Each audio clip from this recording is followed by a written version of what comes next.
Sports stars across the NRL and AFL are standing up against online abuse, with some pushing for social media intervention to prevent ongoing harassment. Holly Edwards-Smith is live from Melbourne Park. She's covering this story for us. Holly, what do they actually want these social media platforms and government to do?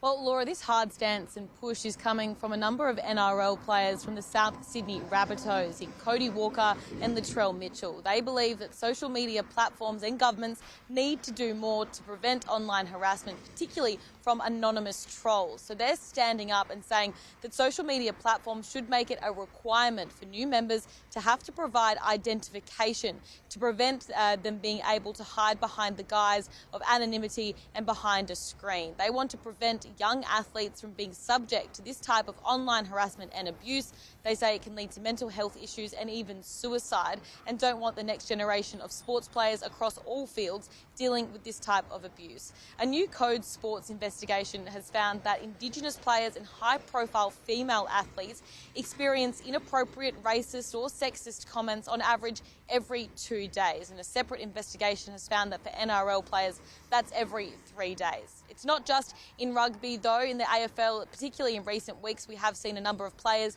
and clubs standing up against racism, including Brisbane Lions forward Charlie Cameron, but also the Fremantle Dockers posted an image showing support for players like Michael Walters, who had been on the receiving end of racist remarks too. Now, another concern of Walker and Mitchell is that Indigenous players might choose to hide behind their identity and not express that they are Aboriginal out of fear of getting these racist marks. So Latrell Mitchell has said, if social media aren't going to be accountable and close the gap, so to speak, I think there is going to be a lot of doubt and denial in being an Aboriginal man or Aboriginal woman. So they are calling for governments and social media platforms to do something about this, to hold these trolls accountable and, more importantly, make them identifiable. Laura?